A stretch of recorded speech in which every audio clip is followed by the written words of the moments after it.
Guys, we'll be in the stadium, so we'll be on turf. But excited for today. I know that not only from the coaches, but the players, everybody from A to Z, got a lot of people in this building.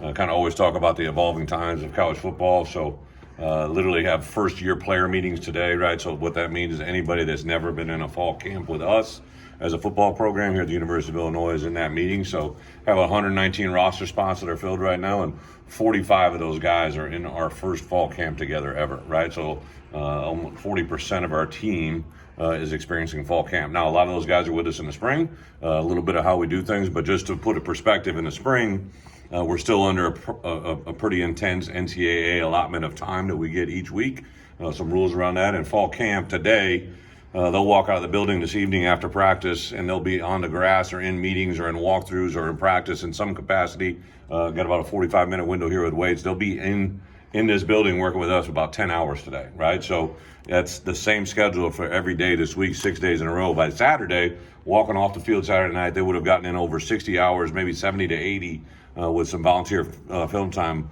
of work that they would have done this week. That's the equivalent of 4 game weeks in itself, literally in 1 week. So football can be a little bit of a grind at this time of the year. You got to have guys that love it. They got to understand it. They got to appreciate it. As coaches, we got to speak it. They got to be able to understand it. I stress a lot since January to where we are today about communication. It's one thing to speak it. They got to be able to understand it, and then we got to be able to hear them as well. So really excited where this group is from an injury standpoint. Really don't expect I'll let you guys get out there for a little bit tonight. You'll be able to see it. There's some guys that are still limited in reps. KO coming into it. James Kreutz will still be limited a little bit. Zachary Franklin will be a little bit limited just coming out. There's a couple guys with some soft tissue things that we're going to work through here the next couple weeks. There's only about 3 or 4 guys. Kellen Francis, obviously Mason Morgan, Tyshawn Griffin still. There's only about 3 or 4 guys that are going to be limited from practice in that capacity. Dennis Briggs, unfortunately, became ill yesterday during meetings, and I don't know if he'll be out there at practice today, but that's just a 24-hour bug or whatnot. So other than that, we should be pretty clear and excited to get out there tonight. Brett, you've added a bunch of new staff in the recent weeks. What does that help you going into camp, and what's the sweet spot in terms of that ratio of coach instruction to players? In reality, I didn't add any more. I had 2 analyst positions that were open. I just didn't fill them because when the season got done last year, Jimmy was there. We were still in some conversations. I had talked about some guys coming in during the spring, but I really wanted for this rule change to go into effect so I could attract the right type of person for that position. So really the only bonus we got is 2 hourly wage guys, Dele and Trent. Dele I mentioned at SEC Media Days, just very impressed with him, brought him in during the course of the spring, had a chance to sit down with him. He was at Rice, but he had been at Houston with Archie. Obviously his past history here was, everybody spoke volumes about who he was. And then Trent was kind of a unique story because Trent and I were together at New England, recruited him, went to a pro day at Miami, watched him work out, and that gravitated to eventually sign him at New England. And he was with us at New York when I was there, and have really just been on him the last 2 or 3 years. When he's getting done playing, that I'd love to hire him, and that's the way it kind of played out. So I'm excited really to hit the grass tonight. You're going to see all of our guys. We have about 20 plus bodies now that can actively coach, and just to touch our players on a more individualized basis, to get more individualized coaching, development, even film sessions. Like we can do a lot more one-on-ones. I think that helps everybody. Coach, would you ever consider early in camp, maybe opening camp for a couple of days for fans? I already did. Open it up for 30 minutes for you, and then the fans get a fan day. How about, and there's a quarterback day. Would you ever do more than that, like they did in the NFL forever? In the what? In the NFL, they did that forever. Or would you ever consider more, like, more? Yeah, probably not. 105 sounds like the number for next year. Do you expect that to be fully funded here with you? Oh, I don't know. So the roster is 105. Yeah. You have a minimum of 85. Yeah. There can be no maximums, by the way the rule reads, right? So where that is, the other thing I think that everybody's kind of talked about, but I don't know if everybody understands, there are equivalencies now in football, which has never been done before. So whether they're fully funded or not, I know we have a minimum of 85, but we have a roster of 105.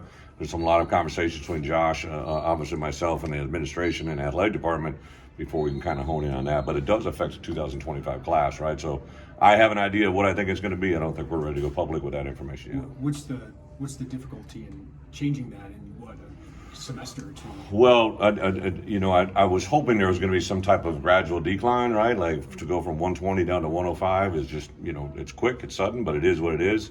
I think the way you practice is literally going to change overnight, right? Like the ability for you to self-serve and to play good on good, and even just kind of in the game week preparation, I don't know if you're going to be able to have the ability of and the volume of look team stuff. So even just like adding Dana and Myers, those guys will really help us in the preparation of our look teams against our offense and defense. Myers obviously with an offensive background.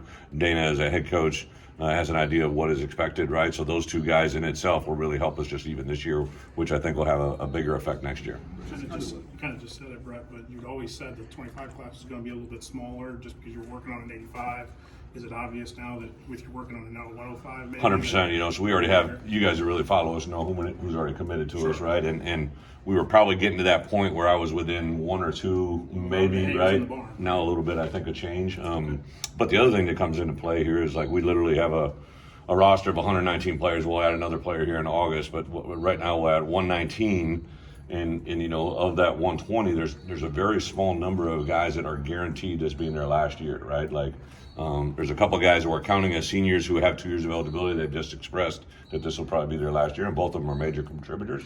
So obviously I'm counting on them being gone, but if they turn around, they're both good enough players. They said, hey, I'm coming back. We'd probably welcome them back, right? So I think each player is a little bit case by case. Just logistically, I assume Luke is going to be the quarterback. Yeah. Defensively, who do you have? And what's the process in these fall window to get everybody kind of on the same page? Yeah, so the rule will be on game day. There's only one on both sides of the ball that can be on the field. So that's one that you can't compromise, right? But during practice, like even today with a walkthrough, we had 4. We only have 7.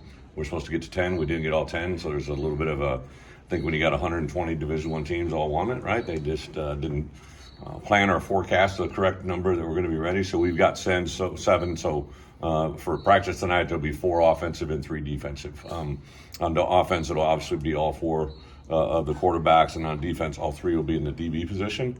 But in my experiences in the NFL with the C2P, the coach to player communication, the teams were probably almost a little bit half in the back end, half in the linebacker room, right? So it's a little bit, and I talked to Aaron extensively, in the last 4 or 5 days, just about, hey, let's go one movement, right? See where it's at, and then at some point we may let the linebackers have that communication, just because, in theory the DBs are a little bit more spread out, so they're going to have communication devices other than the verbal ones. They're going to have to signal to one another. A corner on this side of the field isn't going to be able to talk to the other corner, but up front you kind of got a little bit more ability. One guy can communicate to a lot of people, so I think there's some advantage to both. With just a month to the first game, how important it is to have the practices scripted strategically and just make maximum use of the time you have on the practice field? Pretty obvious question, but it's a month in time, but we have 25 practices. Every team in college football has 25 practices to get ready for your first game. We've got all 25 mapped out. How we'll use those practices a little bit depend on how well we escalate, how well we stay healthy. I think the more important thing is we got 2 full scrimmages that we can use as an entire scrimmage, right? So for us to use coach-to-player communication, to have tablets available, to be able to use tablets in the locker room at halftime, our scrimmages on those 2 Wednesdays back-to-back, we're going to simulate the first one as an 8 o'clock kickoff, the next one will be a simulated 6 o'clock kickoff, and then our last one will be a simulated 7 o'clock kickoff, because we have all 3 of those in the first 5 games. So I think the use of what we do on game day is going to be incredibly impactful to what we're ready to do on game day itself against Eastern Illinois, because no one's ever done it, right? No one's had, even the NFL, they have iPads or, tablets on the sideline, but they don't have film, right? They had film during the preseason, but not during the regular season. So to use film on the sidelines and in the locker room and to have the headset communication is probably the biggest challenge that's in front of our coaches and players. One more after this. More balance with the running game. Uh-huh. What gives you confidence in this running back group and the offensive line kind of combined that you guys are ready for that? You hit the nail on the head, probably the combination of both. I can't wait to, there's a lot of people I can't wait to see, but I think in general, the running back room, right, to see Josh McCray looking the way he's looking, to see Aiden, see Caden. Jordan's another guy to be a little bit limited tonight. He's coming off soft tissue, but those 4 guys, in addition to Khalil, I'm really excited to see that running back room. I think the tight end room has got some new faces. Obviously Cole was with us in the spring, but Tanner now in his second year with us. Cole Goda is a guy that really learns well. Henry Boyer is now in the mix. So we just have a lot more, in my opinion, moving parts of different positions that could help us in the run game. But one of the we're in a red area here the first 3 days, right? And there's a variety of reasons why we do that. But it was really it jumped out to me at the end of the season last year. There was a lot of things we needed to make better, do better, but like offensively, we made a big jump in production, not just in points, but in touchdown scoring percentages, top 20 in the country. And I think a lot of that was a catalyst of what Barry and the staff did during the out of season to attack those deficiencies, right? And I've always said this, right? Good teams know how to run the ball, defend the run, and obviously cover kicks. So I think offensively and defensively should work off one another during fall camp here to hopefully get better at both. 4 new assistants, Brett, but 3 of them I know were here in the spring. Yeah. Can you talk about how quickly you were able to, in this building, implement them and Well, I get think them instituted, and what do you do? I think because of who they are, I give them a lot of credit, but also especially on defense, 3 new guys on defense, on an offense 1 guy. Just being able to snap those guys into coordinators have been here a year. So even though there has been some transition, I've been very impressed with who they are, what they represent. Each one of those guys kind of has brought a different thing that I, maybe knew during the hiring process, but has really jumped out to me now. Corey obviously joined us, basically post spring, and he just picks up very quickly. As you guys know, I've talked to him. He's very gifted communicator. He's a guy that really jumps out, the effect that he has on our players right away. Super impressed with Archie and his skill set. Really, Archie's understanding of football has been really, I knew it was there, but it has really been something that's jumped out to me. Clint, work with the outside backers and the expertise that he shows there, and then Step, his benefit not just to our players in the wide receiver room, I think to the offense in general, just the chemistry with Barry. You can see the confidence in him and the way he's affected the whole room. And then some of our other players like Thad Ward has really grown since he's been here. I'm just super impressed with that and his effect on our entire program. So I'm excited about this staff, and then these new additions to get some former guys. I'm really excited to be around Daly on a daily basis, try to spend a moment talking to him. Trent I knew as a player, but never as a coach, right? So I'm really excited about the addition. And Dana and Myers, like I'm sure Barry spoke of it, right? Like his interaction and dealings with Dana has been very impressive to me. And Myers is just kind of a no-nonsense, gets work, do what he does. He's on the defense side. I'm literally usually one of the latter people to leave, and he's still in his office at the end of the night. I know he's excited to get back into it.